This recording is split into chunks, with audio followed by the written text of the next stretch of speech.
answer says, fear itself. No. Be afraid. Be very afraid. There's nothing to fear except God. Whatever that means to you. Do I look like someone who cares what God thinks? I will fear no evil, for thou art with me. Why do I say this? Because we got Holy Ghost power. We got Holy Ghost power. You're listening to a podcast exploring faith and fear, what scares us and what saves us. This is The Fear of God.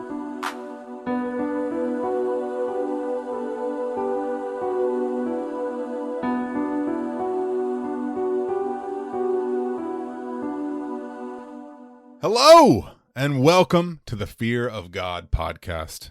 Your favorite podcast, my favorite podcast, everyone's favorite podcast.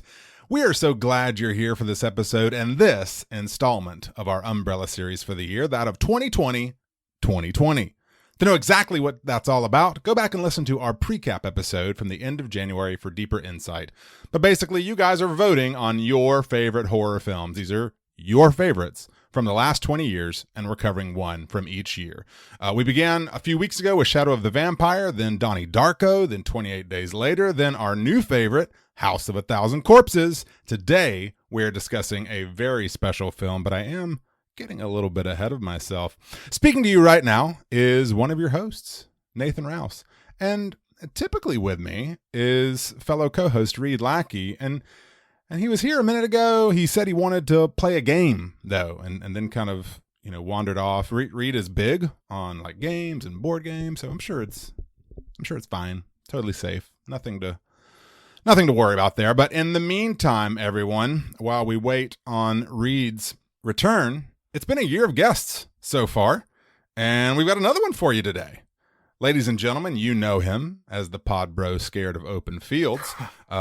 We know him in our current FOG cabinet as head of the Department of Restorative Justice. Ladies and gentlemen, welcome Blake Collier. Blake, welcome, buddy. Hey, how's it going? Going good. You sound like you just sauntered in off the wild plains, and just came through the saloon doors. Yes, that would be correct. I feel like we need some tumbleweed going across, or the little... Well, I am from Texas, so that makes sense. That's true. That's true. The open fields. I'm getting it now. It's all clicking. It is all clicking. It took a second, but it clicked into place. Blake, I know you know this because you are a very loyal Fear of God listener. But we want listeners who aren't you, and especially new listeners, we do pick up a few of those every now and then, to know that at the Fear of God, we explore the holy and the horrific at the intersection of faith and fear, dissecting what scares us in order to find what saves us. And if that sounds like something you would enjoy, come find us on Twitter, on Instagram, join us in the Facebook group, as Blake has done, for lively discussions around horror and genre-themed media, books, and film. Because here at the Fear of God, we explore. We don't explain, except for right now, when I'm going to explain that you can listen to the Fear of God podcast on Apple Podcasts, Stitcher, Spotify, Overcast, CastBox, and anywhere else podcasts are found. While you're at it, keep your social distance, but subscribe to us on your favorite platform, and also and especially on iTunes, where we would greatly appreciate a 5-star rating and or glowing review. You can also find us on the web. Visit thefearofgodpodcast.com, where you will find a blog, an episode archive, and you'll also be able to purchase merchandise from the show. See fellow foggers like yourself and like Mr. Blake Collier, who's here with us today, in their Fear of God merchandise on t-shirts, mugs, cell phone cases, even pillows, even Reed.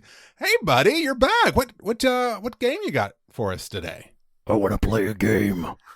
Oh my goodness, that's I don't know. What game are we playing? I want to play Yahtzee.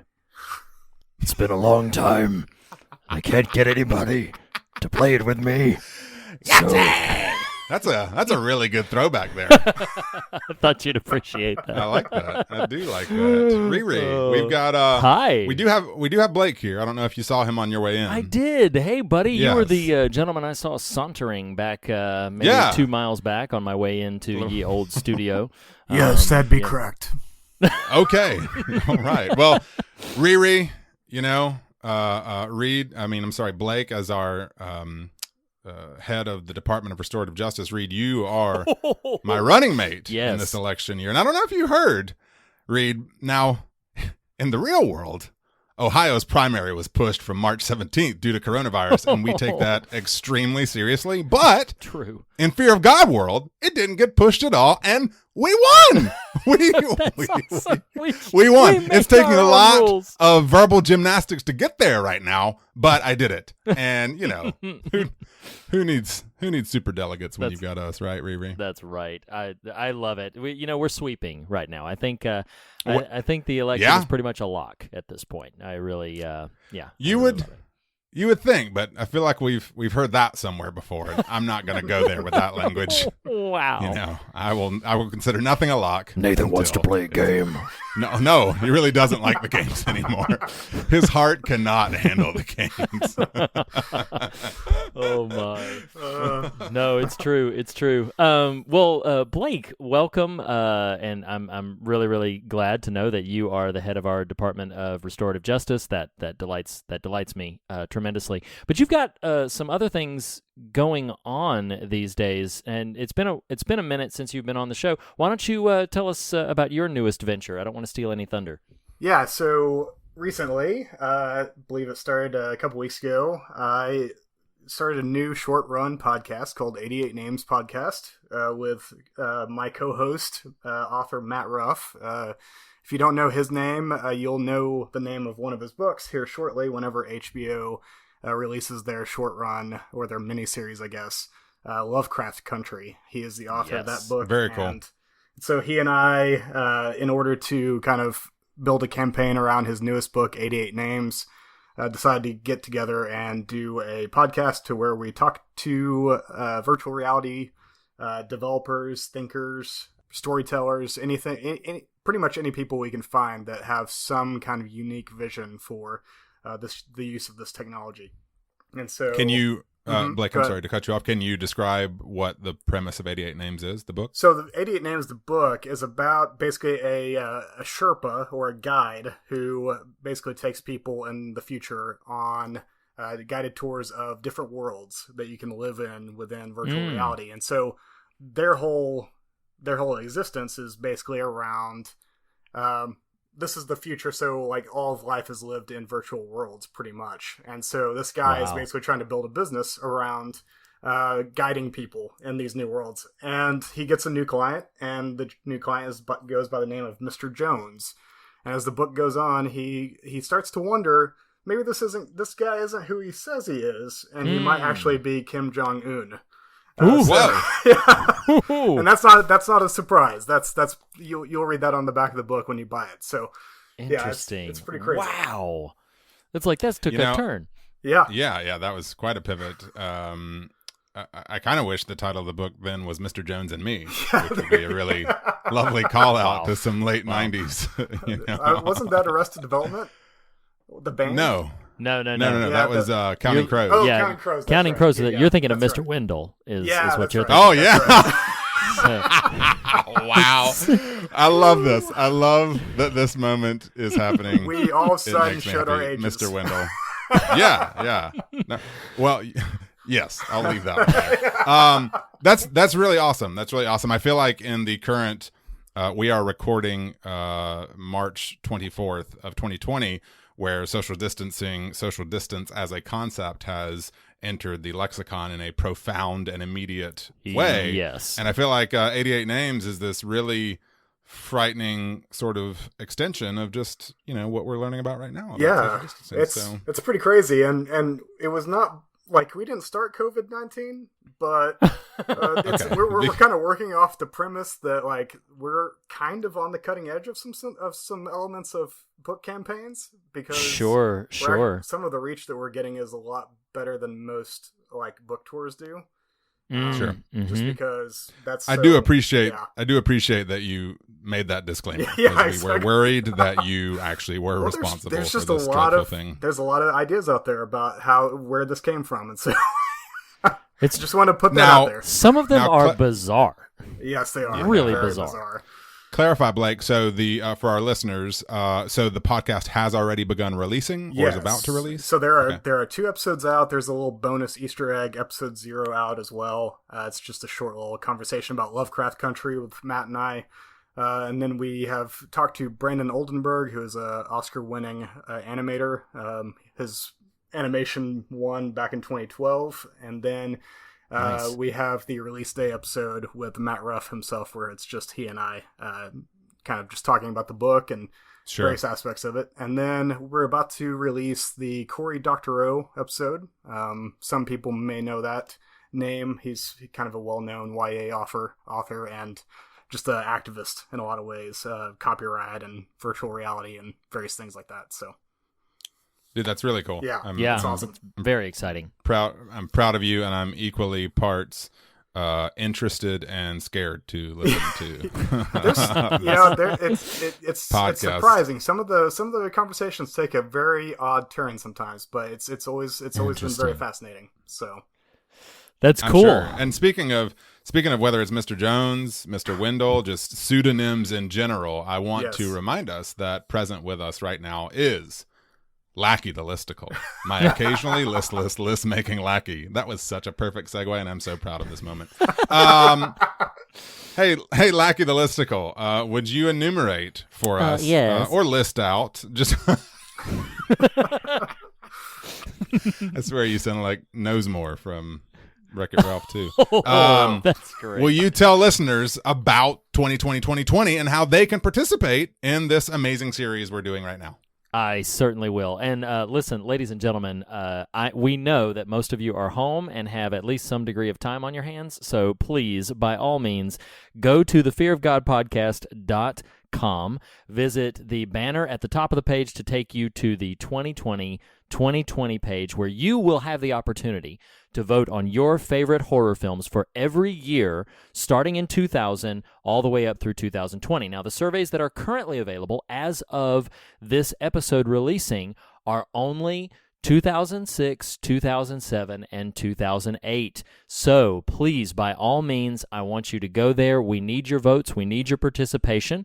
A lot of votes have come in for them, but there's still time. So please, by all means, go there. Cast your vote for 2006, 2007, and 2008. After that, we will be closing down Phase 1, resuming it again a little bit later in the year, but we'll take a break shortly after that. But you still have time to vote on 6, 7, and 8. We are discussing today your top 10 favorite, as voted on by you, your top 10 favorite horror films of 2004. And I'm very, very excited and interested to dive into kind of what this list tells us about what was going on then. So, gentlemen, what do you say we go ahead and just crack open the list and make the listeners wait no more? Sounds good to me. I'm down. All right. So, Blake, as our guest, I'm going to invite you to start our countdown with number 10. Tell listeners what they voted as their number 10 favorite horror film, and then Nathan, you can go next. I'll go after that. Beautiful. Well, number 10, you voted in Club Dread by director J. Chandra Sekhar. You know what? Kudos to you. Listen, that sounds like it's like DD Mega Doodoo up in here. And here's the funny part. Here's the funny part is I've been practicing it in my head for the last 10 minutes. And I still didn't get it right. You needed to do a little more practice. Yes. Jay Chandrasekhar, I think. So, Yeah. but have you ever seen Club Dread? I have. Nope. I've seen most of their movies. I've seen Beer Fest and Super Troopers. Yeah. Club Dread's probably my favorite thing that Broken Lizard did. Like, I really enjoy that movie. Like, I think it's been some degree of time since I've seen it, but I remember really liking it. I mean, it's this absurd blend of horror and comedy, but it doesn't pivot all the way over into direct satire. It's more just like a horror comedy. I mean, there's some absurdist elements to it, but it's not like the Scary Movie franchise or anything where it's making fun of horror. It is an actual story, just with some comedic elements, and I really enjoy it a lot. I like it. I have vague memories of it. That's like I saw it with a group of friends back in the day when it first came out, and I remember bits and pieces, but that's about it. I gotcha. Nathan, have you ever seen it? I have not seen Club Dread by Jay. JC. We will love go- JC over He here. will go from this forward into being known as Jay. Yeah. Am all right. I next? Yes, you are next, Nathan. Why don't you Okay. go ahead? Next on the Fear of God listener voted Best of Horror 2004 at number 9 is directed by Rennie Harlan, Exorcist: The Beginning, a film I have also not seen. I have not seen it either. You haven't seen it either? No, I have not. So what's interesting about this, listeners may or may not remember that when they announced that they were going to do a prequel to The Exorcist focusing on the younger days of Father Merrin, the older priest in the original film, there was a script that was commissioned, and Paul Schrader was the director. He went, cast it, he shot it, he completed a film, and then when he released the completed film, there were tremendous concerns at the studio that the film just would not do well. It was very psychological. It was pretty slow-paced. It was more thoughtful than they were expecting, and they were expecting sort of a visceral, more thriller-type movie. So what they did in a rare, I don't know if it's ever happened exactly this way, is they then scrapped everything, fired everybody. They kept the basics of the script with some deliberate rewrites. They kept the same lead actor, the same sets, a lot of the same like extras and everything. But they hired Rennie Harlan to make Exorcist: The Beginning. So what's really an interesting exercise is to watch the two films sort of in tandem with each other to see the ways in which a different director will interpret the same basic story in completely different ways, which is a really fascinating exercise. I am a much bigger fan of Paul Schrader's film, which was later also released and called Dominion, and I'm a bigger fan of that film, but Exorcist: The Beginning, I would even have to admit, is faster paced. It's a bit easier to watch. It demands less of the viewer, so I can understand why they were looking for something a bit more accessible. Though this film was still ultimately a disappointment. So all of you listeners out there who have not seen these films but are interested in that sort of thing, it is an interesting exercise in just film craft to watch the pair of them together. So number 8 is a film by Don Mancini, based on the characters that he created with the original Child's Play. It is Seed of Chucky.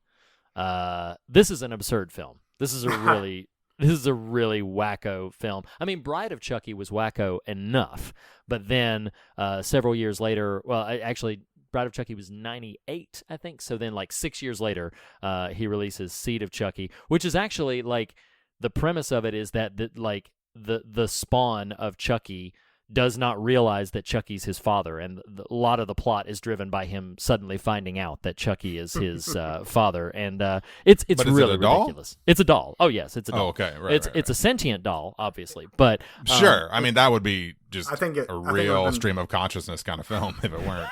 I think it would have been funnier if it had been a real boy.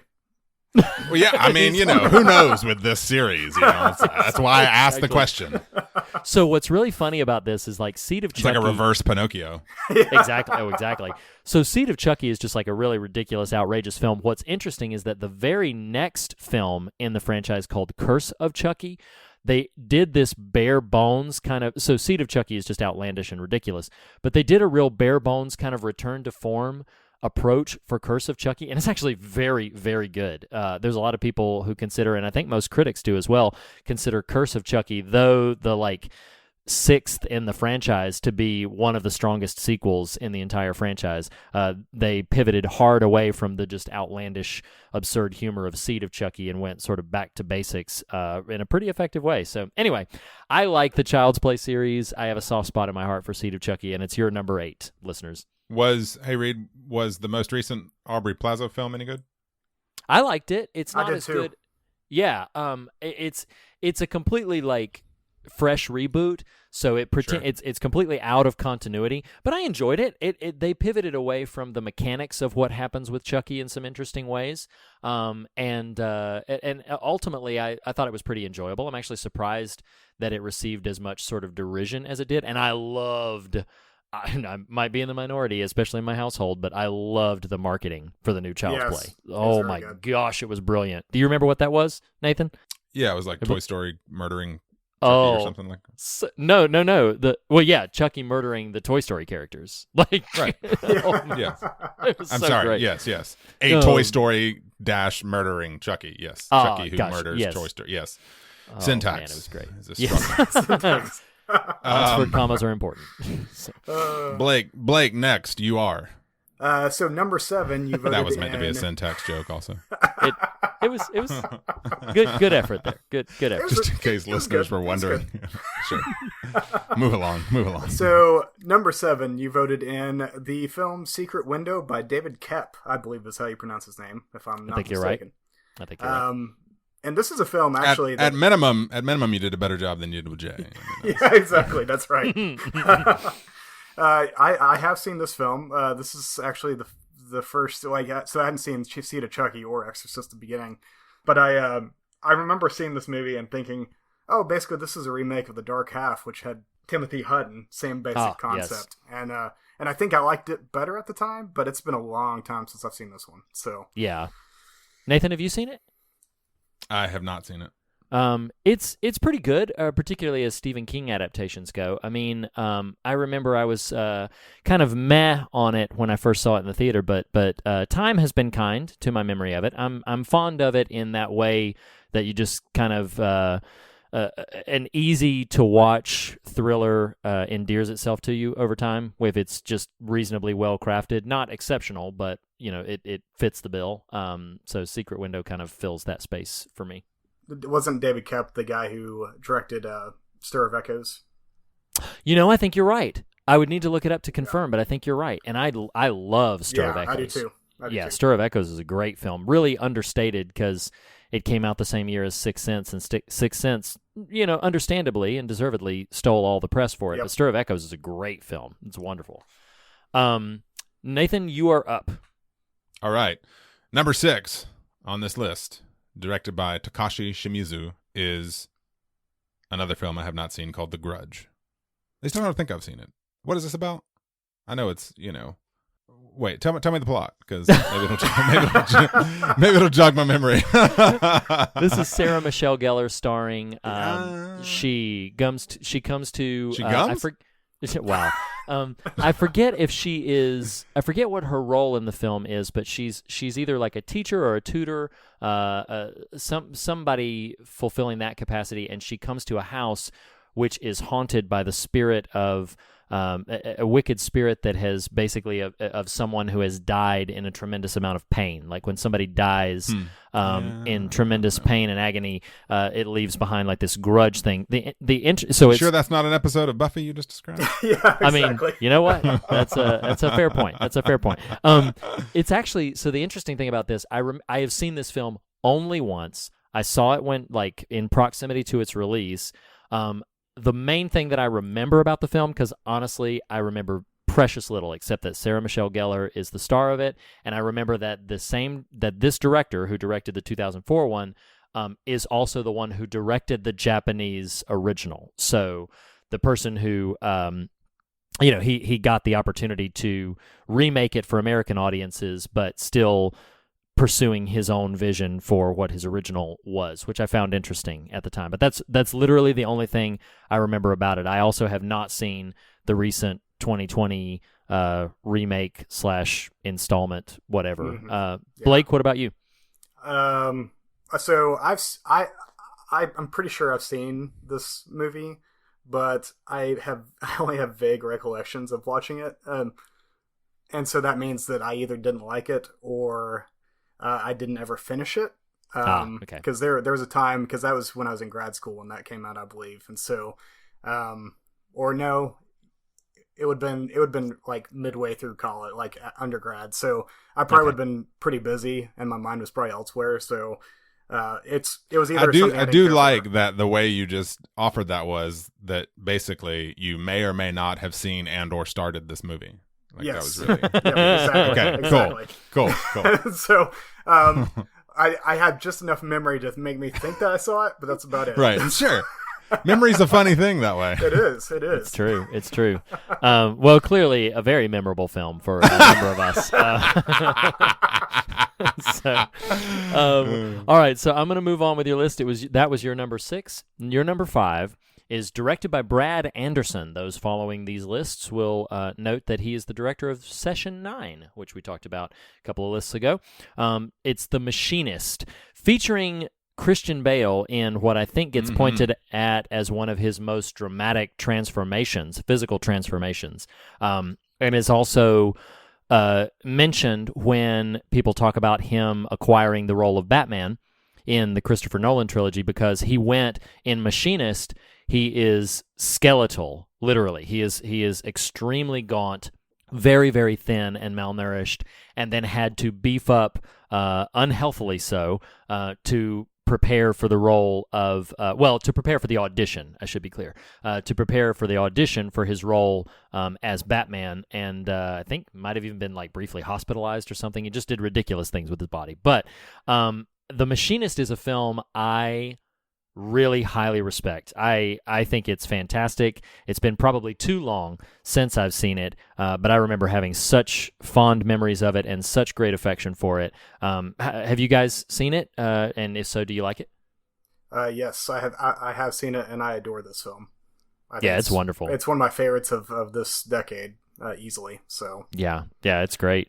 Nathan? I have seen it. Nice. Back circa Batman Begins, I did go on a Bale back catalog, kind of watch through, and of course this was on the list.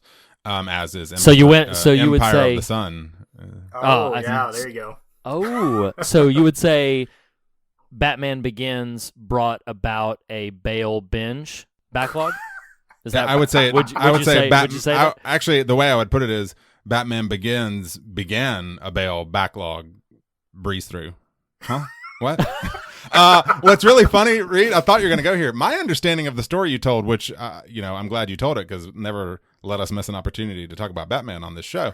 Swear to me, is not only did Nolan have to pitch hard to get Bale considered because of his machinist gauntness, but then when he beefed up for the audition you referenced, they were concerned he had gotten too big. Is how I recall that story. Wow, that's probably true. Yeah, which is just wild.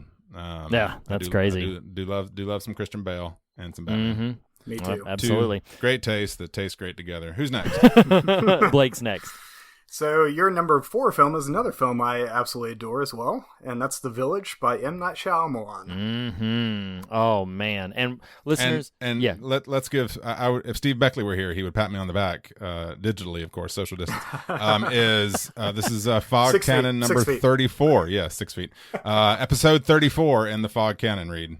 Yes, absolutely. Listeners, we spent an extended amount of time. I got to say that The Village, our episode about The Village, remains for me kind of the heart and soul of the show. Like so many things that came to light in that conversation are still something that I reflect on many, many times, and I loved our conversation about it, and I love this film. So go back and listen to our episode about that, and it's your number 4, so that doesn't surprise me that you love it as well, and that just delights me tremendously.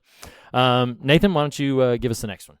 Number 3 on this list, and coming in Fog sequence of episode 172, that of this one, is the film Saw, directed by James Wan, who has shown up elsewhere in the canon as well. So Saw, we will be discussing that very momentarily. Yes, absolutely. Okay, so next is another film that is in the Fog canon. I do not have the number in front of me. Maybe 105. Oh, beautiful. What I meant to say was number 105 in the Fog canon is the Zack Snyder directed remake of Dawn of the Dead, which we had a whole episode about, and you can go back and hear our thoughts on that. The only one we're missing contributing to that conversation is Blake. Blake, do you like Dawn of the Dead? Have you seen it? Do you enjoy it? Yeah, actually, I went to see it in theaters when it first came out and loved it at the time. And I think I maybe watched it a few years later and loved it then. And I would imagine that if I watched it now, I would still get a lot of enjoyment out of it, if not loved it. So yeah, I think this is a good pick. Awesome. Keeping my Beckley hat on momentarily, The Village was part of the series Springtime for Shyamalan. Dawn of the Dead was part of the series number 2, if you'll recall. Mm-hmm. And then who's last here? Is it Blake? Yes. Yes. Okay. Blake will give us our number 1, your favorite. So I'm a little surprised that this one hit number 1. It's a small little indie film that really I'm surprised that anyone has ever really heard of. It's directed by some unknown by the name of Edgar Wright.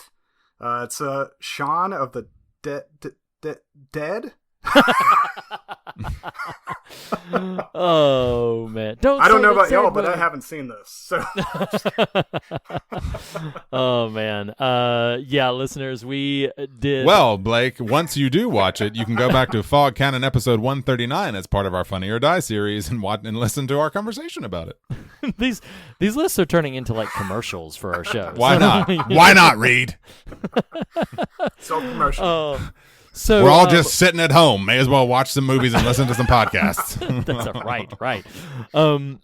So we're going to, before long, momentarily, we're going to have a conversation, an extended conversation about James Wan's Saw, which was your number 3 on the list. But while we do that, before we do that, Nathan, will you pull up 2004's global box office on Box Office Mojo, and then let's make some observations about this list. It does feel a bit more of a hodgepodge, more so than some of the other lists have felt. But I do find it interesting that the top two favorite films, were both zombie films. And films of a nature of like have a sort of an apocalyptic air to them. But the rest of the list feels a bit piecemeal. It's difficult to discern anything directly connected that's interesting about these lists. Blake, do you see anything? Not off the top. I do find it humorous that the 1st and 10th it's kind of bookending with kind of the comedy horror. Oh yeah, that's element. right. But, that's right. But really, yeah, I think it's pretty slapdash with everything in between. I mean, I can make some connections between 2 or 3 of them here and there, but yeah, as a whole, I'm not sure I could thread the needle. So. Yeah, nothing really standing out. I do think that this is sort of the beginning of a wave, and zombie films kind of ease into that. We are going to see films in the coming years that get a bit more edgy and graphic. Dawn of the Dead and Shaun of the Dead are not that. I wouldn't describe them as such. But we're going to start seeing films with a more intense sort of gore and a little bit more extreme in their violence or their sort of visceral presentation. We're going to see more of that as time goes on. But other than that, yeah, I think this is a pretty eclectic list, if you will. Nathan, have you got the box office up for us? Yes, and as a mild observation to the top 10 here, this is maybe just me like wishful thinking here, but I feel like in general, I could be totally off base here, but I know The Village and or thereabouts is when the big pivot started to happen on Shyamalan's early phase of his career. And so I kind of like the idea, and I'm just going to pretend in my spirit, because we all need a good, kind of balm for our innards right now, that the reason The Village is so high on this list is because of our listeners' fondness for our episode, Reed. Oh, I would like that. I would like to believe that as well. Yeah, so we'll just choose that. We'll claim it after we've named it. Yes, looking at the 2004 worldwide box office, it's wild is the 2020 worldwide box office is going to be pretty dismal. It's going to be so strange. Yeah. When we do 40 40 40 40, it's going to be rough goings. Wow. Yeah. Would that be 2020 2040? I don't know. Who knows?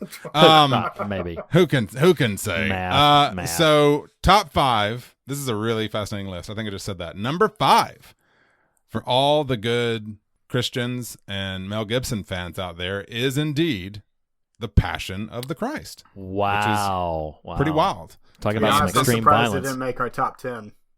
It's pretty horrifying. Wow. It is pretty horrifying in places. That's true. It is That is true. visceral for sure. It is torture porn. Truly. But it is came in with $611 million that year. Next up the list is the first installment, Pixar showing here again, of The Incredibles with $631 million. Very nice. Very nice. Third on the list is the second installment and what a lot of folks consider one of the finest in the Spider-Man franchise, that of the Alfred Molina co-starring Spider-Man 2 by Sam Raimi at almost $789 million. Really wild film. Sort of turn of events here at numbers 2 and 1, and that is number 2 on the list at just under $800 million is the third installment in the Harry Potter series, Prisoner of Azkaban. Is that third, Reed? Oh, third, yes. right? That is the third one. Yes. Alfonso Cuarón directed. Yes. It isn't strange that that's that high on the list. What's strange is what came in above it, to me at least, and a good bit above it. So Azkaban came in at $795 million at number 2. Number 1 on the list with $928 million and change is Shrek 2. Oh, wow. Shrek 2. Oh, wow. Isn't that wild? That is crazy. That is pretty wild. I would not have suspected Shrek 2 to win the global. I know Shrek was popular. It was incredibly popular. But and as we reflected on I believe last week with in our countdown with House of a Thousand Corpses, sequels particularly are directly reflective of the success of their previous installment. So the first one's huge. And yeah, the first one was gigantic. The first one, I don't know if you remember this, and I don't think we mentioned it in the episode, but Shrek is kind of the reason we have an animated picture Oscar. Shrek was the year that they created it, and Shrek was the first film to receive it. So interesting. Yeah. So I mean, I guess the only way this makes sense is in the context of just how big culturally Shrek was. But I also I feel like Chris Columbus had directed the Harry Potter movies to, they were very good, but they were, growing long, and they were just trying to squeeze every bit of the books into those first 2 installments. And I read somewhere, I can't remember the article, but it said that basically Alfonso Cuarón's creative vision and what he brought to The Prisoner of Azkaban cannot be understated, because had that film failed, it is highly possible we would not have completed the franchise. Like, if Alfonso Cuarón had not done well with had not done as well as he did with Prisoner of Azkaban, then it likely would not have continued the franchise, because they were beginning to worry about diminishing returns, and this is not going to be as popular for people who haven't read the book, and so that is interesting. It'll be curious to see where the Harry Potter movie, the Hottie Potter, the Hottie Potter, Hottie Potter, the Hottie Perry,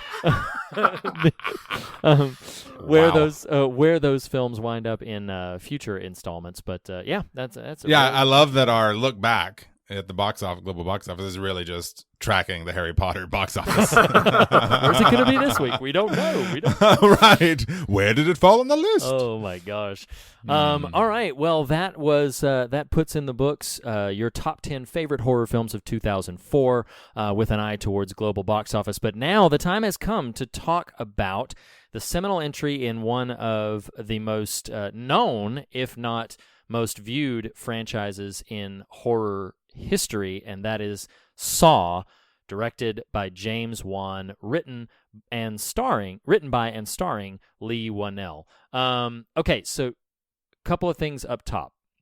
Nathan, this was your first viewing, yes or no?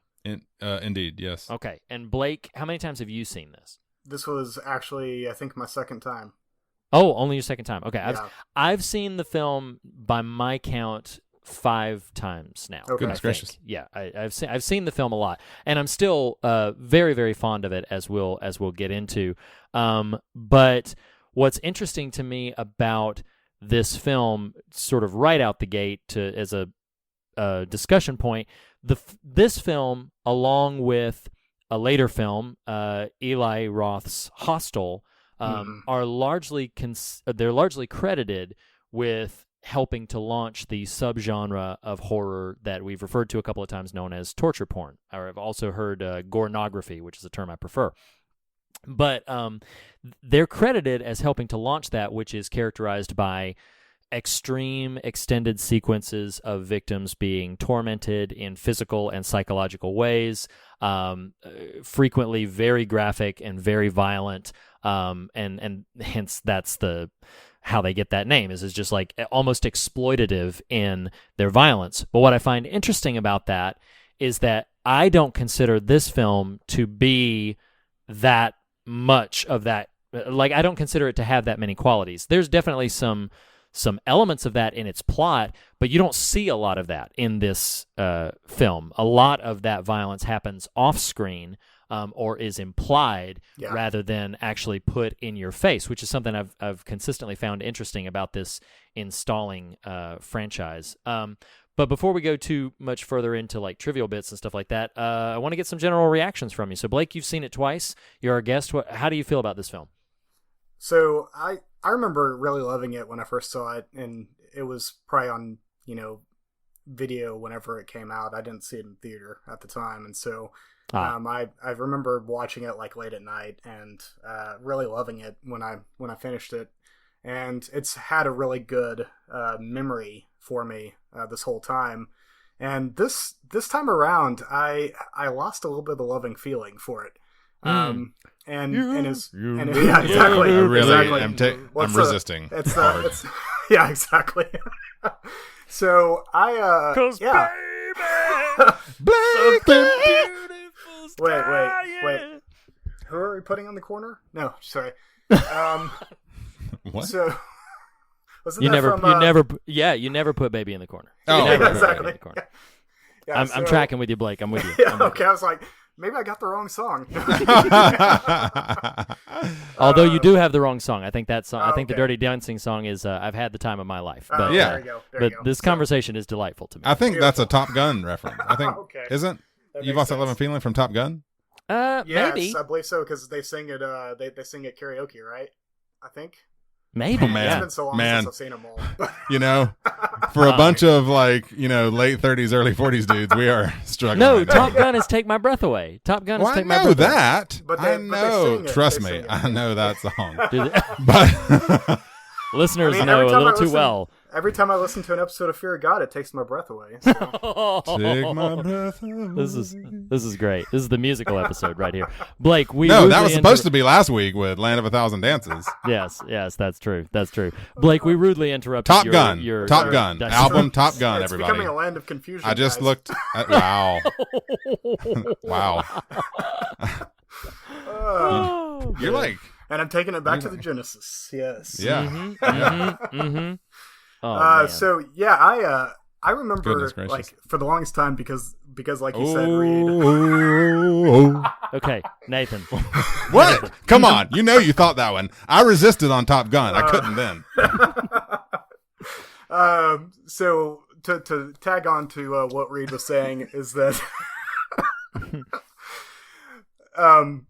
oh crap, I don't even know if I can remember what I was going to say. I'm so sorry. I'm so sorry. This is my fault. Oh no, you're I good. blame No, it's myself. You were hilarious. talking about your second viewing and how it didn't hold up quite as Oh well. yeah. So like Reed was saying about it, kind of this and Hostel kind of creating a gornography, I think you called it. I'd never heard that term before. Yeah, So I prefer that term too. Though. okay, yeah, fair enough. Yeah, that's a fair term. So, I used to really buckle at people putting this movie in that framework because I always felt like it had a moral center, whereas Hostel and other Saw entries did not have it as much, and so but this time I watched it and I felt it was a lot more muddled than I remembered it being as far as its moral center, and so I was a little thrown off by that, and I didn't know what to do with it. So hopefully my thoughts will be clear on it. That may be my addition to this talk, is just trying to figure out what exactly was muddling it for me. So yeah, gotcha. I used to love this film, like the memory of it at least, and I liked it at the time. And this time I'm not so sure. I had some issues with it. So Understood. Nathan, why don't you summarize your general feelings about it being the first time viewer of it? In song or You know what? In spoken song, word? if you can. I can't fight this feeling anymore. So Goodness gracious, there's some good ones. There's some good ones.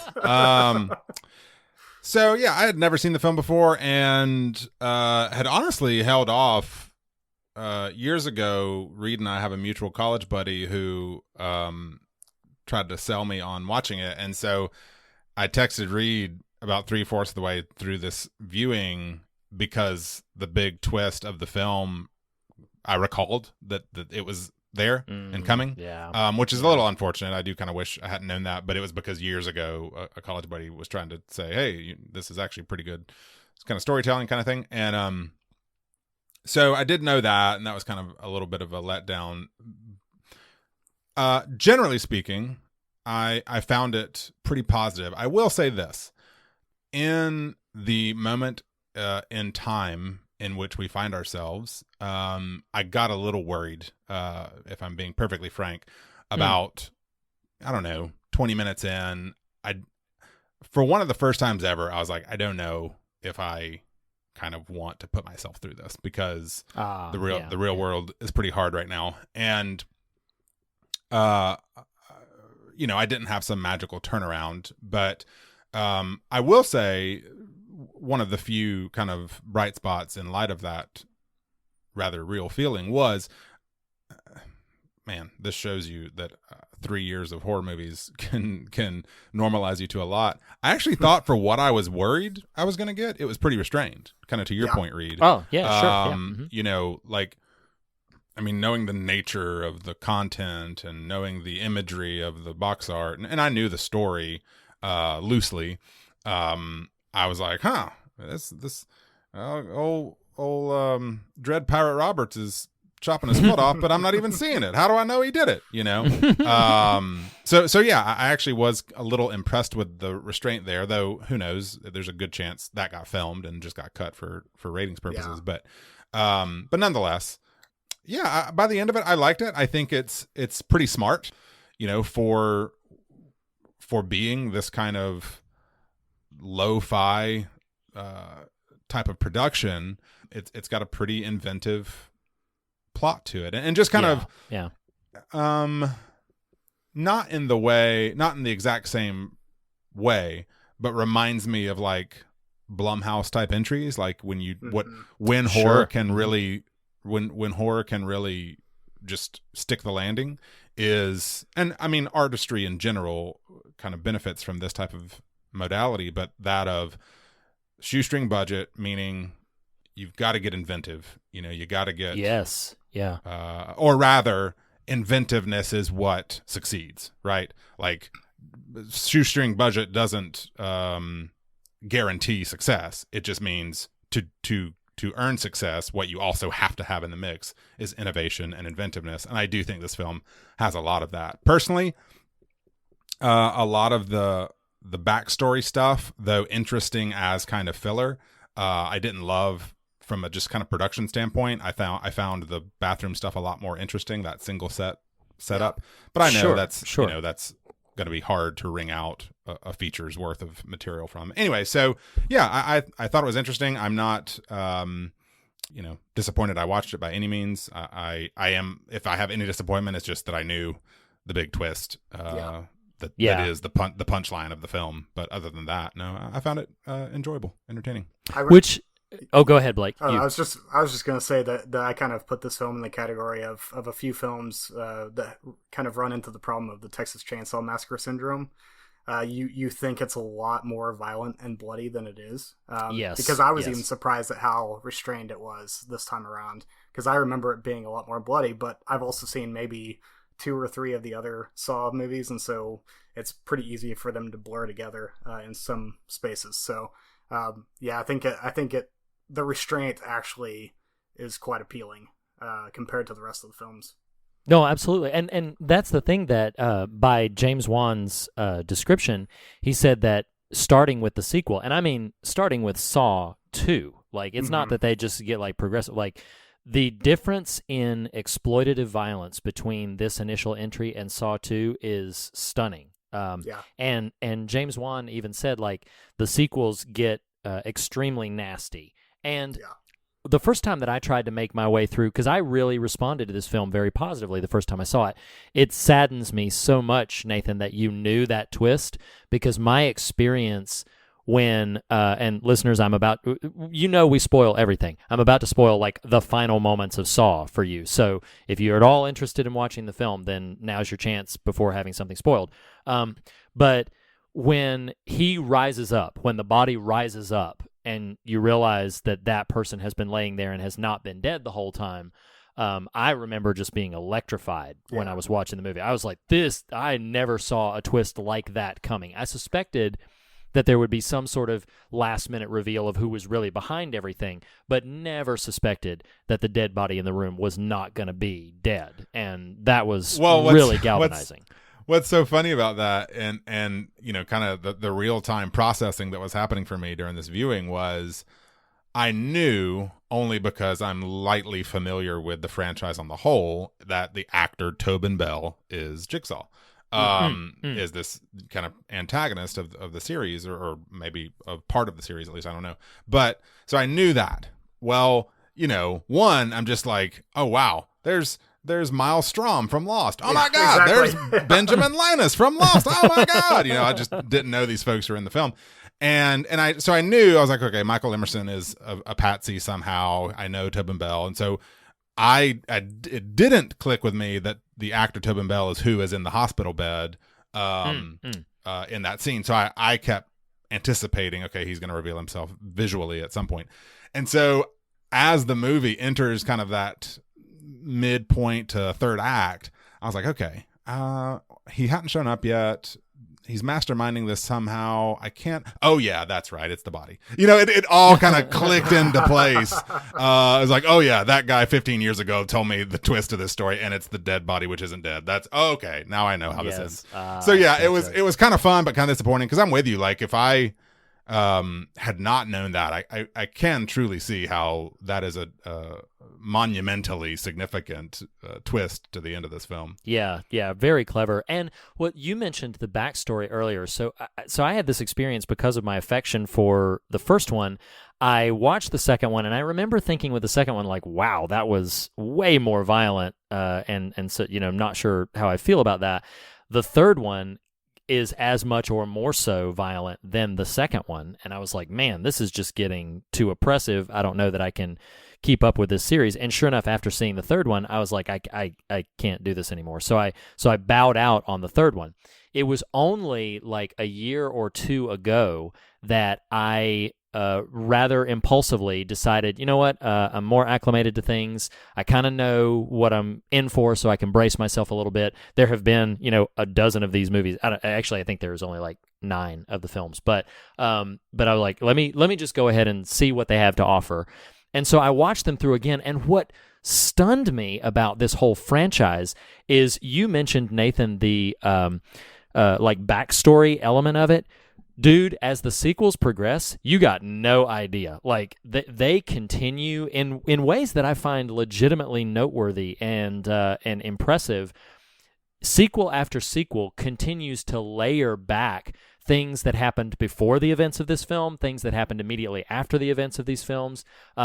Characters interweave. Like, it will sometimes show you, I believe it is like sequel 5 or 6, that goes back to a moment in part 3 and shows you what was happening, like, on the other side of one of the walls from the scenes. Like, they interlace with each other in some remarkably impressive ways. And in most of the cases, they get the same actors to come back and refilm the scenes from a different perspective or show you new pieces of information.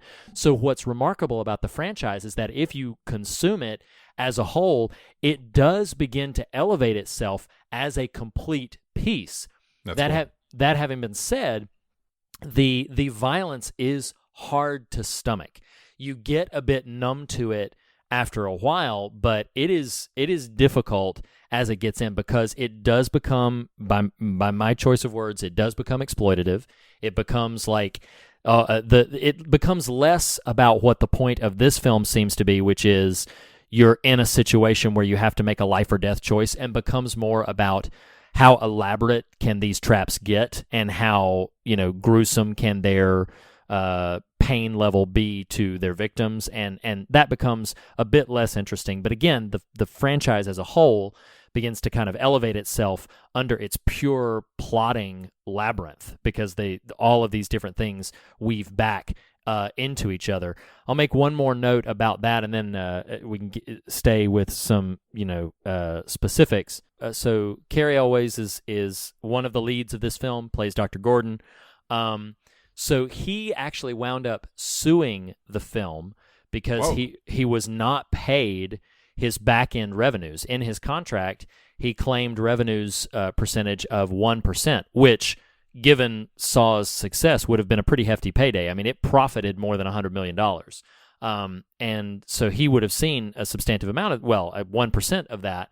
The case was settled out of court, but there was a lot of bad blood about it between him and the franchise. So all of these sequels continued to come out and would reuse actors, and actors from sequel 2 would show up again randomly in part 6, and all of these kind of machinations. Finally, I don't know what was happening behind the scenes, but they did finally make a version of Reconciliation, and Carrie Elwes' character comes back again for Saw: The Final Chapter in a pretty inventive way that I like quite a lot. But again, this just speaks to the ways in which the franchise, more so than I think any other franchise I can think of, they tie together so directly that they do kind of justify themselves in that way. Like it is really weird, because like the Friday the 13th franchise and the Nightmare on Elm Street franchise and the Halloween franchise, it's like these sequels are sometimes so disconnected from each other that you can tell it's kind of a relay race. Somebody just picked up the baton and ran with it from here. It's whereas, more like a spiritual sequel instead of an... Exactly. Whereas the Saw franchise really feels uniquely visionary in that that they all kind of tie together in a pretty inventive way that I find impressive. Do you know, you may not know the answer to this, but is Juan involved throughout? He does not direct any more of them, and I don't even know. He may be in a producer capacity. I know that Lee Winnell is. So Lee Winnell wrote this film with James Wan, co-wrote installment 2 and 3, and then was a producer on the entire rest of the franchise. So Lee Winnell kind of unifies the vision of where the series goes, which may be a large part of why they tie together so effectively. Sure. But yeah, it is him who kind of takes on the bigger mantle of the franchise as a whole. Well, but he's like a huge horror fan too. He's like I could see him being really kind of anal retentive about making sure that these all tie together in a producer role. Sure. I mean, sure. he strikes me as that kind of guy in that way. Yeah, so. yeah, I understand. Well, what's cool, and I don't know if you guys knew this or if you just stumbled upon it in your trivial bits, but Lee Winnell and James Wan, who I think went to film school together, and they wanted to make a film like right out of film school, but they could only afford to get like a single room. And so, Nathan, you mentioned earlier about how restrictions can sometimes produce creativity, and they can kind of just launch inventiveness. Well, the entire story was born out of these pair of friends just saying, well, what kind of story could we make about one room? Like, how do we make that as interesting as possible? And so thus they wrote the script, and they took it. They specifically were trying to break into Hollywood, as it were. And then they got some good response to their script. I don't know who or where, but there was an executive at a studio that encouraged them to make a short film as a proof of concept for it. And so then they began to shop the full script with the short film as kind of proof of concept again, and then were eventually given a modest budget to go and try to make this full film, and it turned off incredibly successful for them. It's still one of the most profitable horror films of all time. So yeah, good idea. I will throw as a nominal trivial bit here, similar to House of a Thousand Corpses, for the families in our listener population who share digital platforms for viewing things. I would recommend this as another Amazon rental. Okay. Yes, I don't want the dismembered body parts popping up next to Olaf and the gang. Indeed. Yeah, so an Amazon rental. Do we want to just jump into likes, dislikes? Let's do it. Yeah. I'm good if you are, Blake. Yep, I'm good. My starting point here was, again, not knowing what on-screen content I was going to get. I just said, as nasty as I suspect this movie is going to get, being barefoot on that grimy ass floor is a rough go. Like, that is not cool. That is not cool. There's nothing sanitary happening in this bathroom. Well, and then poor Adam has to like. Yeah. Oh, dig sure. Yeah. That was before that. That's disgusting. Unfortunately, I've actually had to do that in real life. Which Not for part? Yeah. Which one? Like The toilet? The toilet. Yeah. Oh my God. Because I used to clean rental properties, so You got stuck in a bathroom with another guy. No. and You had to puzzle out. just a simple reaching in of a toilet bowl that had Ugh. undesirable stuff. I'm gonna need a minute. It's gonna take more than a minute to get brother. out of that. Don't worry. I have Take my one, lunch so- away. Oh boy. It's as nasty. So where do you as go? it- Where do you as go it from sounds. that? Yeah, exactly.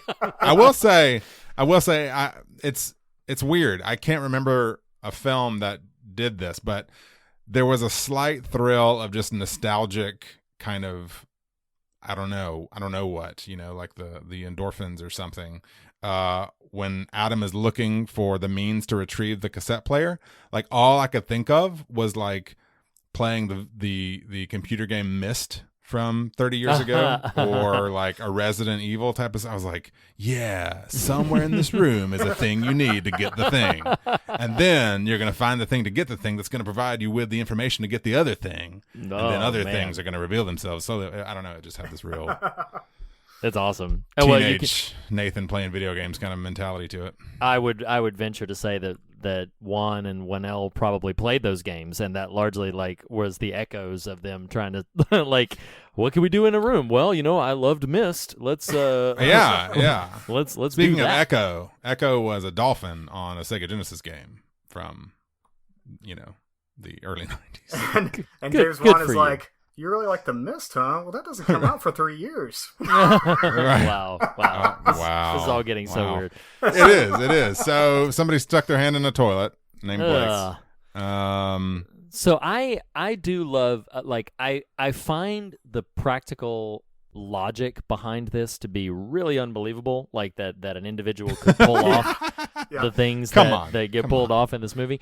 But there is something I think Nathan, either you or Blake said earlier, that's just like, it's really kind of inventive, and dare I say, despite the grim nature of its premise, kind of fun to try to piece out like, well, what's this next thing mean, and what's this part connect to, and there are some really nice little surprise pivots in the way everything kind of ties together. I'm thinking specifically about like reveals that Detective Tapp was the one who actually hired Adam to come in, and just the ways in which these characters' lives are overlapping and intersecting. And I find that while logically implausible, I do think that increases the film's fun. And as many times as I've seen it, I still did not remember all of the connections. And so it's kind of nice to rediscover them as the film's making its way through its narrative. Well, it's funny you say that because, again, loosely knowing, two people in a single room having to quote unquote kill each other by means of this puppeteer character off screen, I was starting to get really confused by the backstory, and not in a bad way, but just in a like, oh my gosh, I had no idea this was this labyrinthine. Right. Just you wait. Yeah. Right. There's one thing, I mean, I'll say this, like listeners who have seen the whole franchise, the throwaway moment when the Tobin Bell's character stands up, points to the bathtub, and says, "The key to your ankle is in that bathtub."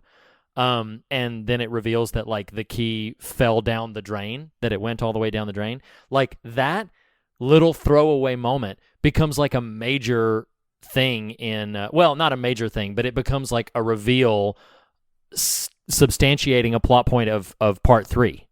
That it's like, and it's like, Nice. this is the way these things kind of like tie in together, is a little throwaway moment like that, which in part 2 is just like not even considered, but then in part 3 it comes up as part of why one character is brought in to play another game, is all tied back to the fact that this key fell down this bathtub drain. It's just, it's crazy. It's crazy. I mean, do you find out? Yeah. Do you find out who didn't flush the toilet?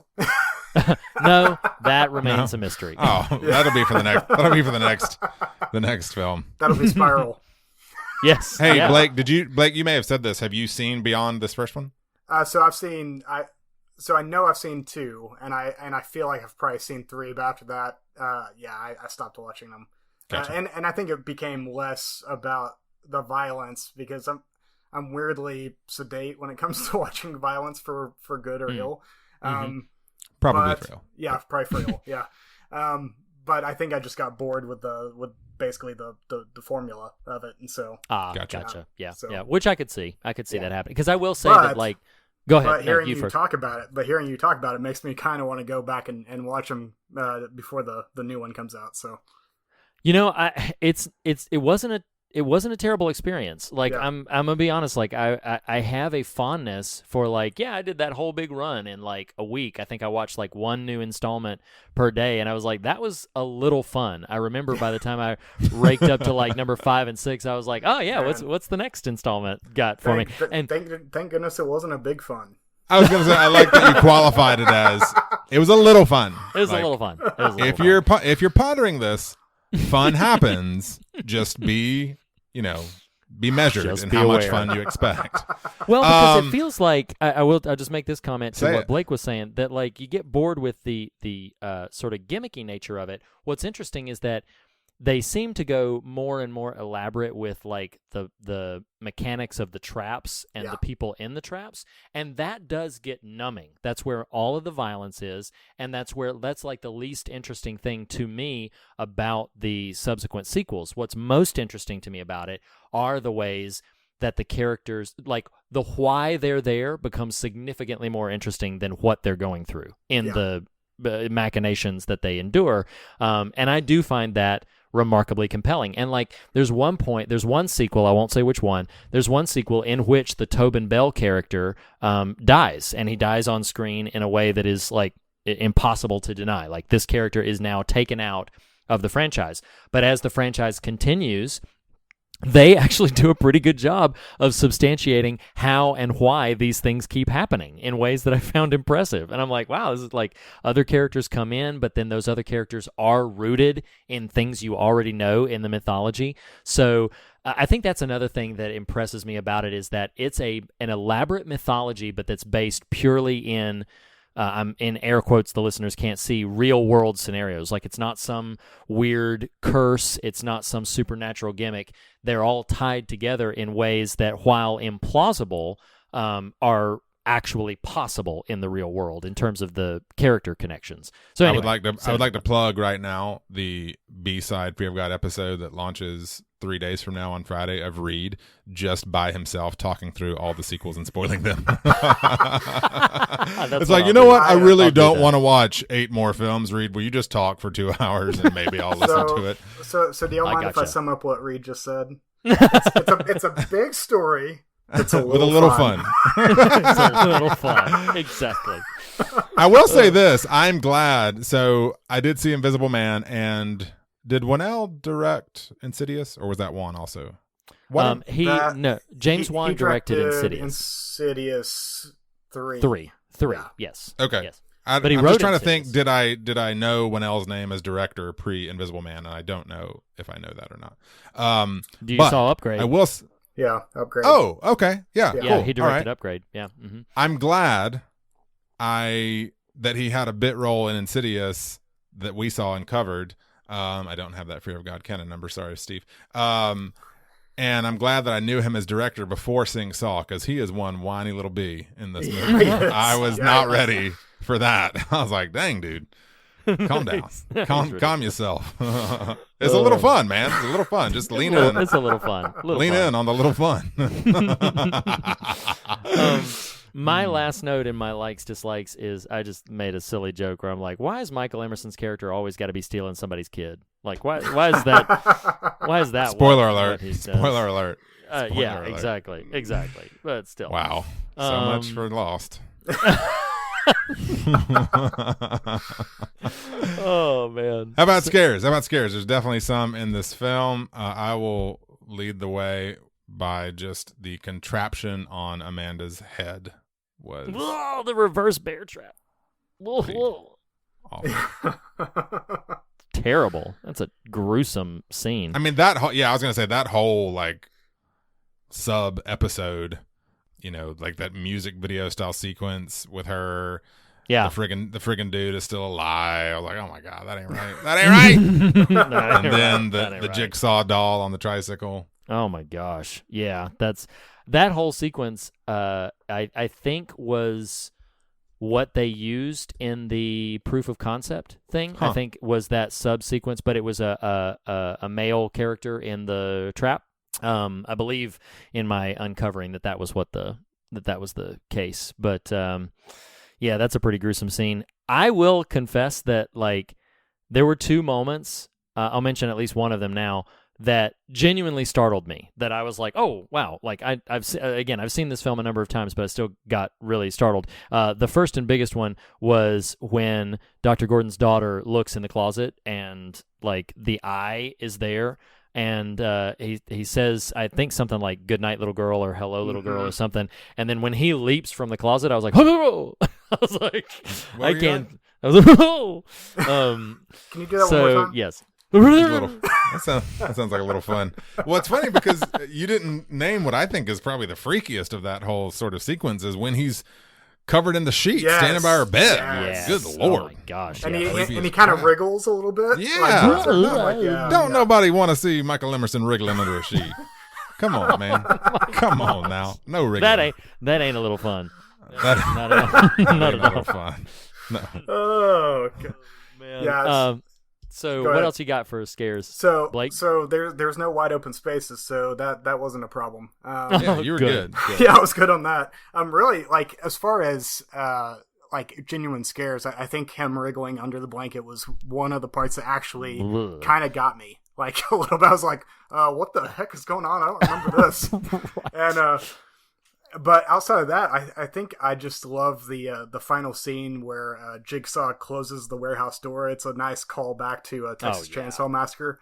Yes. That was just a nice ending. Like as a horror movie fan, I was just like, yeah, that's a good way to end this. So Yeah, it's pretty great. yeah, those were the two that kind of stick out in my mind.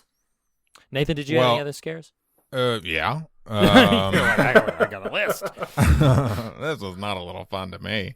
In the mannequin factory, I mean, nothing good ever happens in a mannequin factory. No. Except maybe those late 80s movies. Those were fun. Yes. And that was more like a shopping mall and not a mannequin factory itself. Where they Exactly. were created and manufactured. But I jumped at the reveal of the Jigsaw doll in the mannequin factory. Yes. And then the movement underneath the other sheet. I did what you did, Ray. I was like, oh. Yes, that's my second one where I was like, I'm like, Man, this is a little fun. Yeah. It progressed up. Like, it started as like a, and then like moved on into like a, it was pretty awful. Well, I did and a lot it's- of shivering in this film, and it wasn't just like, I'm sure. Yeah, there's a lot of gruesome. You wriggled. Did you shiver or wriggle? wriggled. Now, I will say this.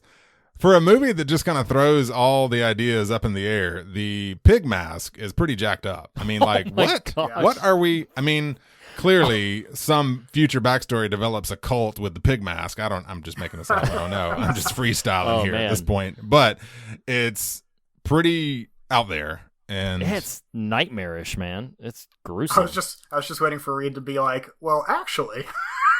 You know what? Yeah. Y'all made fun of me on the B-side, so I'm gonna shut up. And y'all just y'all just figure it out for yourself. Y'all can watch the movie. I wasn't making fun of you. I was giving you the runway that you clearly want, and I'm kind of curious about. Ain't no making fun happen. You'll know. Trust me. If we're making You fun, and listeners will know when I'm making fun of you, Reed. This is I not get one of it, those I get it. moments. come on, Reed. If we're making fun, we're just making a little fun. Just a Yeah, little yeah, fun. yeah, Just yeah. a little fun. Oh my gosh. Blake has murdered that joke like Jigsaw up in here. That's my goal is to murder it so you won't ever use Yeah, it again. well, success, achievement unlocked. Nailed it. And the pig dude in the closet. Come on, man. That ain't right. Yeah. Oh my gosh. Yeah.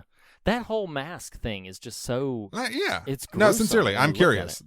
Certainly that comes back up, right? Oh, absolutely, absolutely. Now, I can't remember if there's like a deliberate sort of intentional reason behind it, but that motif definitely recurs. Absolutely. But you can't recall if it's like substantiated with some sort of like thing? That feels like a big deal. No, but what I mean is like I can't remember if it's more Like part than of a cult?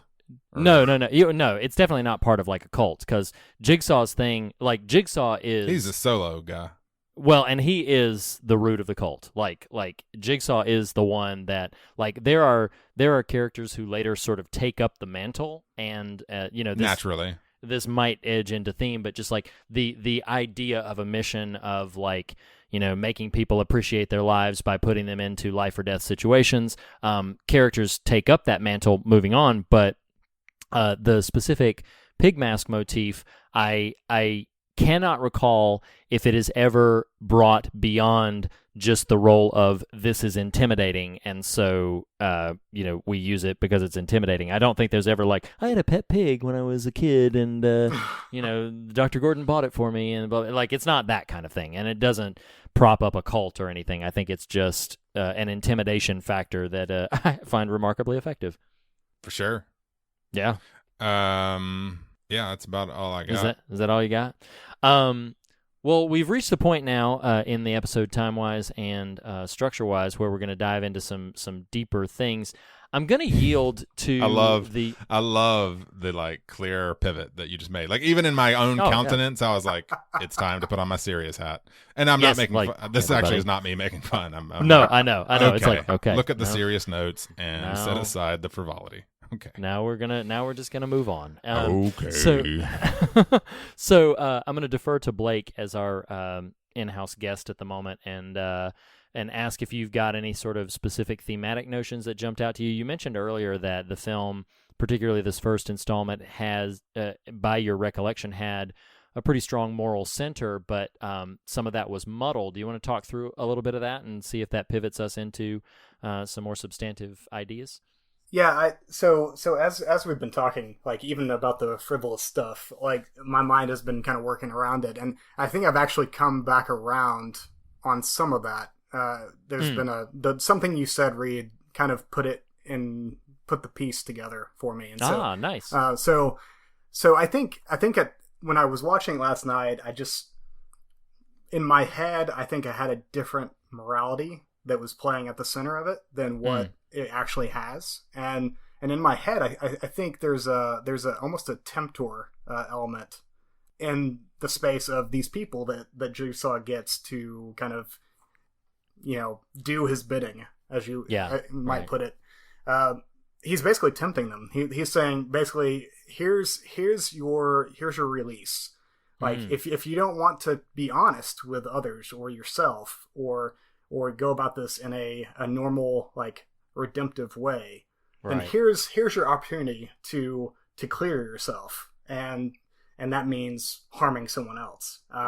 And so part of me, as you was, and I don't remember exactly what it was you said, Reed, but something you said switched that for me, and I think there was an element of Jigsaw that I was trying in my head from memory of the movie. I was trying to put him in a more positive light. And I think just whatever you said in that moment was like, oh no, like I was looking at it wrong. Like that's nothing he's doing is positive as is clear from the movie. But kind of that switch was flipped, and I was like, oh no, he's kind of the tempter in the space, and he's basically giving people what they want without redemption.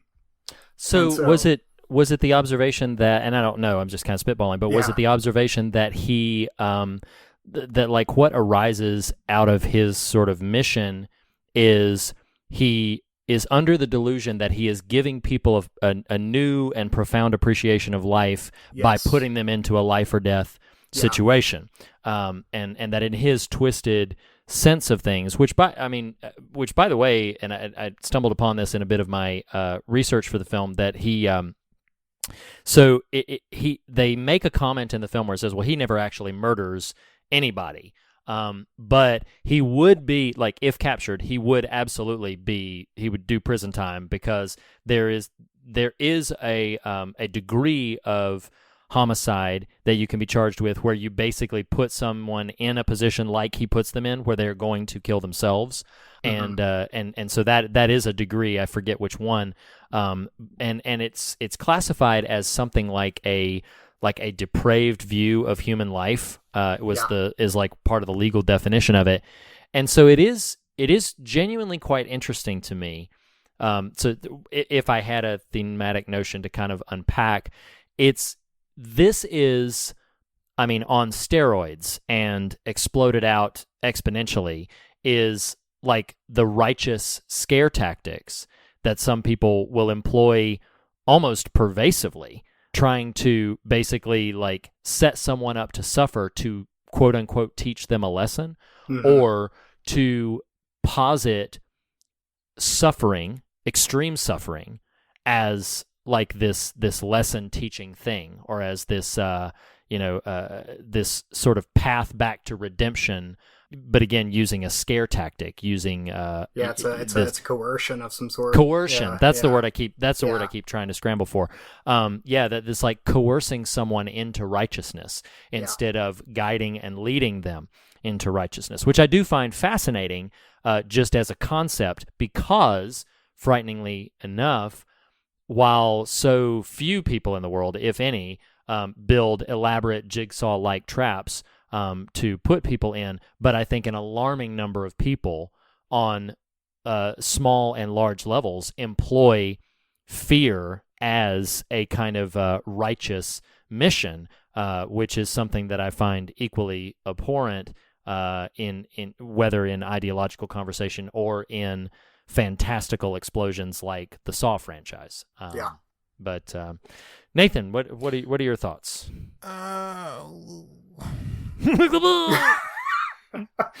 So, I'm very interested in that concept reading. I think residually it may feed into this, and I'll throw this in the pile, and we can sort of see what we find here. Something that really sung out to me was, and not knowing or not being familiar at least with the rest of the franchise, and so I'm not viewing this first film as part of a whole and more just for what it is by itself. And so something that really just jumped out at me was the notion of life as a zero-sum game.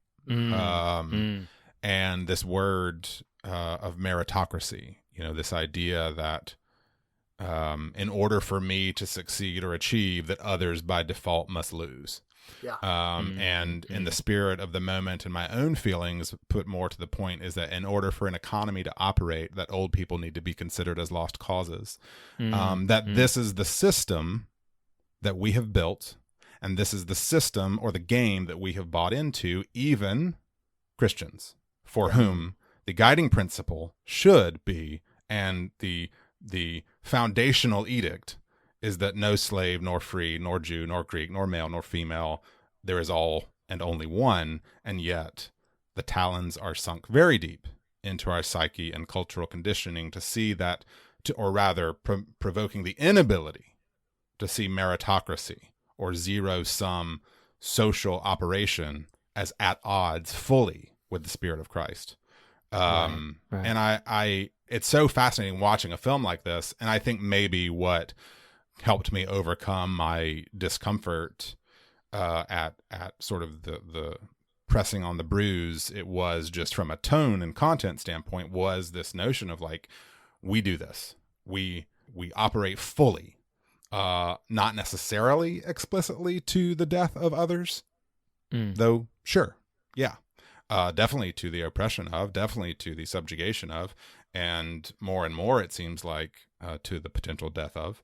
But we participate in this, and it's so fascinating as I sometimes ponder these things in my hopeful maturing and hopeful developing wisdom, as I observe culture as a person very much seeking to embody the Christ around me, of like, we don't have to play this game. And more than that, we are called to be the ones, instead of saying, not me, but you, saying, not you, but me. Right? This movie, the whole idea of this is, it's not going to be me. It's going to be you. It's not going to be me. I'm going to do everything, even though, yes, this person is playing on our attachments, right? Like Tobin Bell sets up Michael Emerson to play on Dr. Lawrence's attachments, his family. Right. Like someone is playing on your attachments to manipulate you, to coerce you, as that word has come up, towards a certain end. And you know, like, this is the nature of the call, right?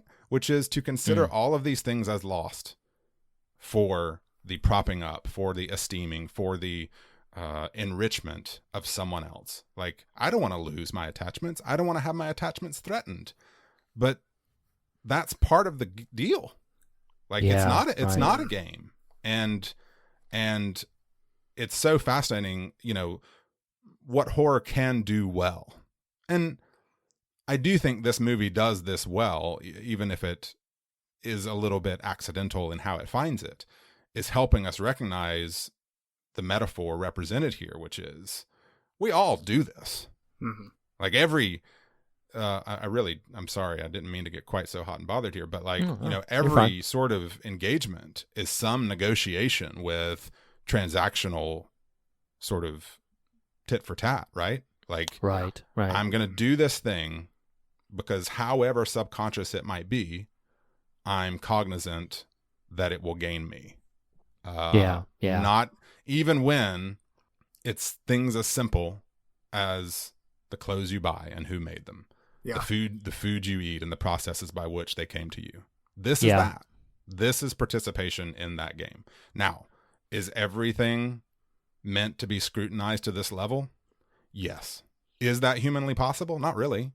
You know, that's where the community and the spirit and tradition and experience inform how we step forward. But I do think the impossible is what is called for by us, which is to utterly call out and banish as best we can our, you know, there's so little way in which, practically speaking, we're going to completely be able to unplug from this game, as I'm calling it. But at minimum, to be able to recognize your role and participation in it, right? Sorry, didn't mean to quite get carried away there. Oh no, that's good. No. And I can see the, like, I feel like we are so tied into that system that the reason it's humanly impossible is, I mean, we're in the woods already. Like, we're born in the woods on it. So it surrounds us. We're brought up into it. The amount of effort just to gain clarity on it is so substantive, let alone to navigate your way out of it. I mean, the amount of work it takes, and I don't know if either of you caught up with the show The Good Place. Did either of you watch that through to its fruition? No spoilers about the ending, the very ending of the show, but I will say that an element so this is not a plot spoiler, but it is a thematic spoiler for The Good Place. An element that arises, I believe, around season 3 is it becomes apparent to some of our characters that the reason it is so difficult to get into the good place is because of how complex human relationships have become, and that even an act of generosity, like giving someone a bag of groceries, also demerits them because of, to your point, Nathan, where those groceries came from and the systems that caused them. So the generosity of an individual saying, I'm going to give a hungry person a bag of groceries, also propagates this system that people suffered from to produce those groceries that you have in that bag that you're giving to someone who's impoverished. And so not, spending any more time on the good place, that concept of, it is humanly impossible. Should we be cognizant of that? Yes.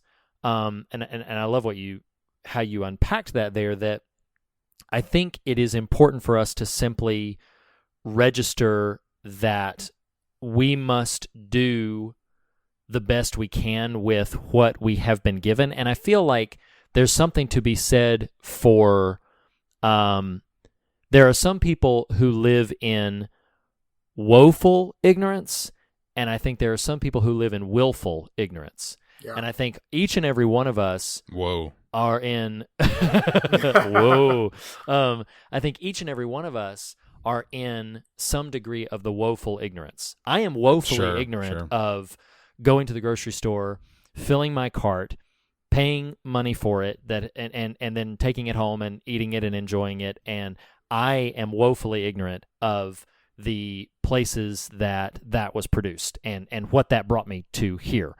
But I think that's a very different thing than once I know, well, now I know. And now that I know, I have a responsibility with that knowledge. And there is a concept in theology, the idea of transgression versus iniquity, the actions that you do willfully and the actions that you did that were also wrong, but you had no idea what you were doing. You had no idea what you were contributing to. And I do feel like once you know, there is a responsibility that comes with that. And that once you're aware, a gauntlet has been thrown that basically is like, well, now you are obligated to a degree to do something with that. And I'll even go one step further than that and say, does it rest upon the shoulders of we three who are doing a podcast here and going to go out? Does it rest on our shoulders to save the world? No, that's an impossible burden to carry. But to then pivot back and say, well, I can't solve the world, so I'm just going to keep propping up the system. I'm going to do nothing. Right. Because I can't fix it, I'm just going to do nothing. That is also the wrong way to approach the problem. We must be mindful of our own restraints and limitations, mindful of the limits of our power and influence, and do what we can with what we have to produce good in the world around us. And as we become aware of the meritocracy that is at play around us, like we're kind of talking a bit around it, but let's for a moment just tap dance, with what little time we have left here, let's tap dance a bit in this moment that we're in, where you have a pervasive and highly communicable disease that, for good or ill, is transmitted by a lot of people before they are symptomatic. So somebody's not sick, and so then they can go out and they're like, I'm not sick, I'm not worried, but then they are spreading the disease to a large number of people. As that information comes out and as self-quarantines become in place at the state level, there are still, in my admittedly small circle of people, still an alarming number of people who are like, it's not a big deal. Like this is just not a thing. I'm not worried about it. I'm not sick. I feel fine. And just not taking some basic steps that people are urging us to take. And what that strikes me as is that is dangerously close to edging into willful ignorance rather than woeful. And that, I think, does carry ethical and spiritual ramifications to your well-being and to the well-being of your neighbors to continue to proceed once you know. If you don't know, we can lift a cry to the heavens to say, Jesus, save us. But once you know, now you have a responsibility to do something with that. And that's just something that is echoing in my mind from what you're laying out here, Nathan, about the meritocratic nature of us just basically saying like, well, I'm going to concern myself with what's affecting me and what is an inconvenience to my life and my well-being and my future, and that is really all that matters in the moment. Well, and putting it in the context of even the film, like just the film does such a good job of distilling this concept down to a very rudimentary elements, right? 2 persons, 1 location, though with some nuance here, 1 scenario. In other words, being played against each other to the point of possible, murder of the other. And, as you sort of watch films like this and dial into that higher level reflective zone, it's like it is the moment late in the film, once the threat is comprehended and the manipulation is clear, where we as people of faith, I think, call the bluff. And let me rephrase that. There's a decent chance it might not be a bluff, but you still call it, right? And you say, yes. I refuse to participate. And I think that's a very challenging position to take sometimes. And I love, Reed, your dichotomy there of the woeful versus the willful, and because I absolutely feel we have to, by the same token of self chastisement, if you will, like I will no longer choose as best I can to participate in this, we do have to exercise some grace towards those who still are in that woeful state. Right. I mean, for better or worse, we exercise grace towards the woeful and the willful. It's just harder with the willful. Yeah. Right. I think a lot about, and Blake, I know you've, by interest and even by geography, have done a lot of, the reason you're our head of the Department of Restorative Justice is just some of the personal study you've done of race relations in the country. And I think so often about the sort of transformative experience I had at the Peace and Justice Museum in Montgomery with EJI, and how it is that zero-sum meritocracy type of thing coming into full stark view. It is, or even better, using your language, Read, of the woeful and the willful, it is, oh my God, I have been so woefully unaware of not just the plight, but even ways I participate in and accelerate and prop up that plight. And that's not a me patting me on the back scenario by any means. It's simply identifying a place where it took 38 years to sort of come to some newfound, I would say, sort of supernatural revelation of that willful ignorance, right. And again, that's a very direct correlation, but I think that even applies as we're talking about these systems, these things that are not, especially when you start talking about economics, these things that are not echoes of the Spirit of Christ that we still consider sacred cows. And that's a really dangerous place. No, absolutely. I want to, Blake, I feel bad that we've not specifically pivoted over to you. I will in just a moment. I have Blake one more knows thing to jump in. You're seasoned. I've got something here in a little bit. So okay, all right. Finish, I'll be good. You're a seasoned fogger, so I'm gonna throw one more. I'm gonna throw one more sort of coal briquette on the fire, and then pivot over to you, Blake. Okay. Another thing that I think is important to recognize in this conversation about when we observe the woeful and the willful, and Nathan, this came to me while you were saying what you were just saying, about in terms of our reaction and showing grace towards both the woeful and the willful. I think and this is text of the film, what Jigsaw's mission is he is sick and tired because of the cancer in his body. He is sick and tired of seeing people wander through their life without appreciation for it. His response to it is, I'm sick of these people who don't appreciate what they have and don't know what's at play, so I am going to kidnap them and position them in an elaborate torture game to teach them, because that's what it is. As the series progresses, a thematic notion that comes up is Jigsaw, the individual's purpose was always to teach a lesson. Some of the people who adopt his persona and his mission pivot that to purely to punish. They remove the lesson portion of it and instead begin to exact traps that are not escapable, that are purely designed to punish the person for what they've done. And that becomes a thematic tension point in the film, that you have like these two versions, these two visions of one of basically torture. Yes, one torture that is instructive and meant to be a perverse version of restoration, and another version of it that is meant purely to punish the people who have missed it in this game. And I think it is important, even in our own responses, to monitor. I see, and here's where I'm going with this. I'll take it back to the current virus thing. I haven't seen it be blatant yet, but I have seen it edge up to like when someone who has committed tremendous wrongdoing in their own personal lives, and then they suddenly test positive for the virus or they come in contact with it.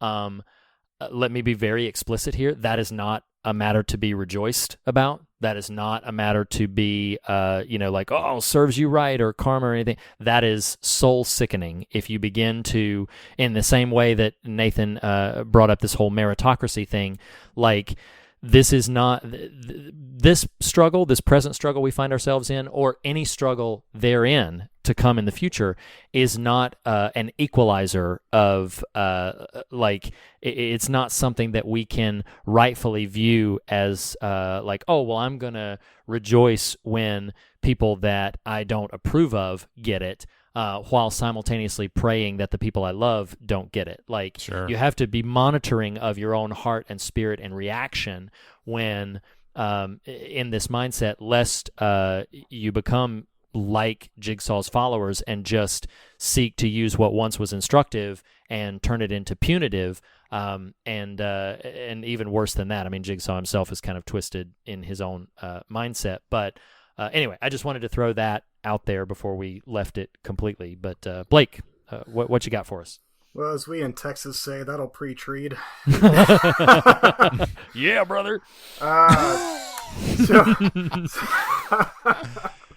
So the only thing I was going to add is kind of bringing it back to more of a personal existential point on both of y'all's comments. Is I think for me, just looking back at my own life and coming across knowledge that required of me better action and more moral action.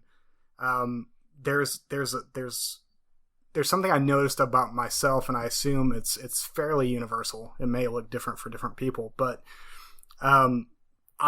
there's elements of my own being throughout my life where I would rather remain complicit or coercing the suffering of others than I would face the suffering of my own right choices.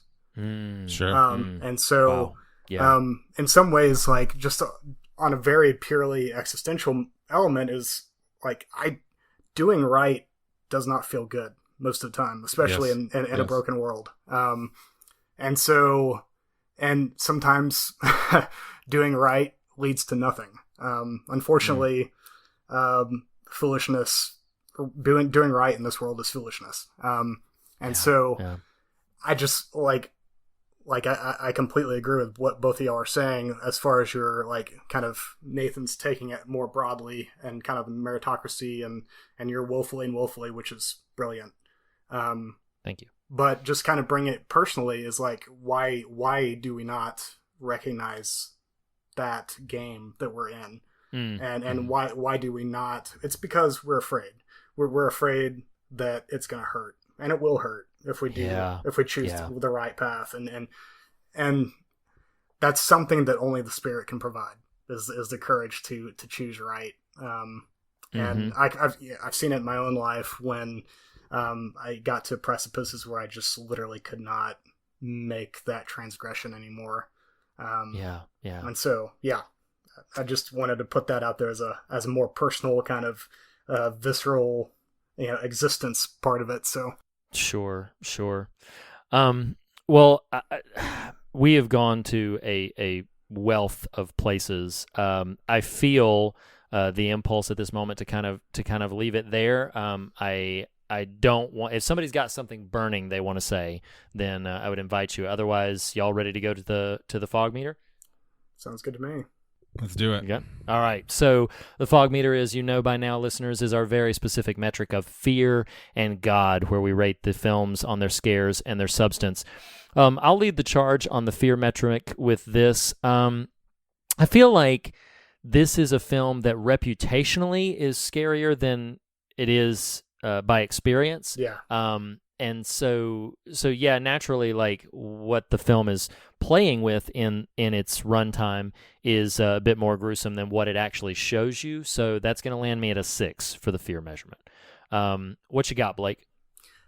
So I definitely agree. I think even in my head before I watched it this time, it was a lot more jarring than what it ended up being on this viewing. And so I think for me, I'm gonna stick with a 5. I think there's little moments that really are effective as far as kind of jump scares or just kind of disturbing elements that work for me. But on the whole, I think it to its credit, I think it actually is restrained enough to tell the story instead of just bathe in the violence. So yeah, I like that. Nathan, how about for you? I mean, I think the strength of its, or rather the force of its tone, and even if restrained on screen, the just kind of viscera inherent to its concept, earns it a lot of points on this scale. But I would agree there actually isn't a ton of jump scares, and even some of the dated production quality dulls a little bit of what might be there otherwise. So a 6 feels fair. That does not feel like an unfair ranking, so I'm gonna go with a 6. Awesome. And what would you say, Nathan, for the God measure? I didn't do quite enough reading to know how, if at all, intentional this was to it, or if they just kind of, again, desperation breeds innovation here.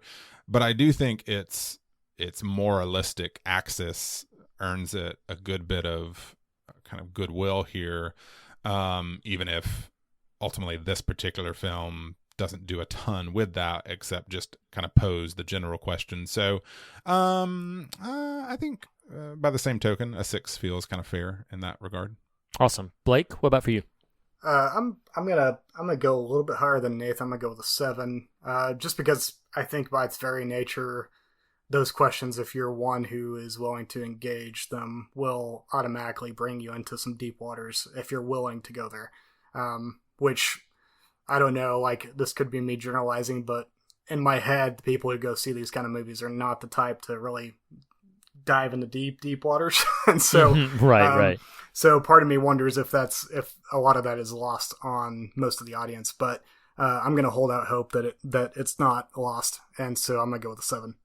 Awesome. I'm actually going to join you for myself with this. I feel like it edges up to some interesting ideas that it does not really choose to explore in greater depth, at least in this initial installment. I do feel like again, I've said it multiple times in this conversation that oddly enough, the franchise as a whole is very interesting in some of the places it goes with some of its core thematic concepts, to a degree that still impresses me.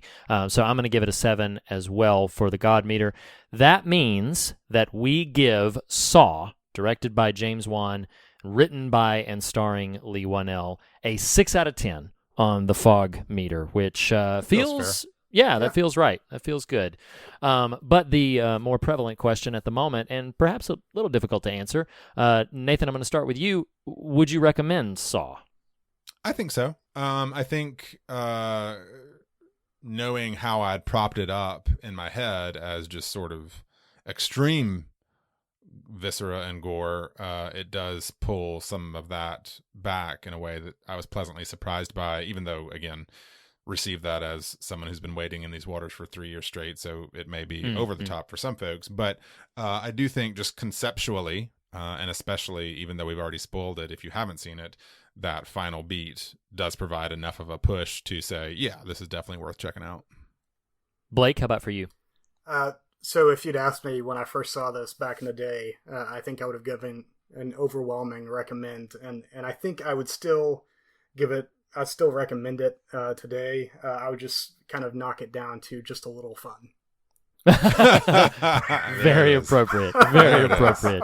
And it's like Jigsaw. You worked real hard to pull that one off. I'm going to give this a cautious recommendation. I will bluntly say, as we all have, if you are worried about sort of the extremity of violence, that this first installment is much more restrained, perhaps much more accessible, although it is gruesome in its concepts in a way that you might feel a little squeamish about, but is definitely not exploitative in its violence. So I'll give it a cautious recommendation. I definitely think horror fans, particularly those who are not squeamish around violence, should definitely check it out, because it's a benchmark in the horror community and worth seeing, I think. So yeah, that wraps this episode up of 2020. Yeah, it was a little fun. It was a little fun. I liked it. I liked it. Oh no, guys! No, guys! This was a lot of fun. Okay, good. There you go. I agree there with you that. go. I agree Way to with that. redeem the joke, Blake. Way to redeem it. So Blake, as always, it is a privilege to have you back. Best of luck appreciate it. with the 88 Names podcast. Listeners, Thank you. go check that out to hear Blake and author Matt Ruff talk about the virtual reality world that is now upon us. Nathan, as always, thank you so much for having this conversation with me. Listeners, next week, we are going to 2005, and we are going to be watching a film that is very challenging in its subject matter. So again, as we've said a couple of times, use some discernment, do a little bit of research, but it is a film called Hard Candy. So if you so desire, you can check that film out. Either way, join us next week to hear your top 10 favorite horror films of 2005 and a full discussion on the film Hard Candy. Thank you both, gentlemen, for joining me in this particular journey. Thank you very, very much. And listeners, as we say on every episode, the fear of God is the beginning of wisdom, but not the end of the conversation. And in that spirit, we encourage you to fear nothing else and be on your way rejoicing. So, Thank you, guys. Thank you. We'll see you next week.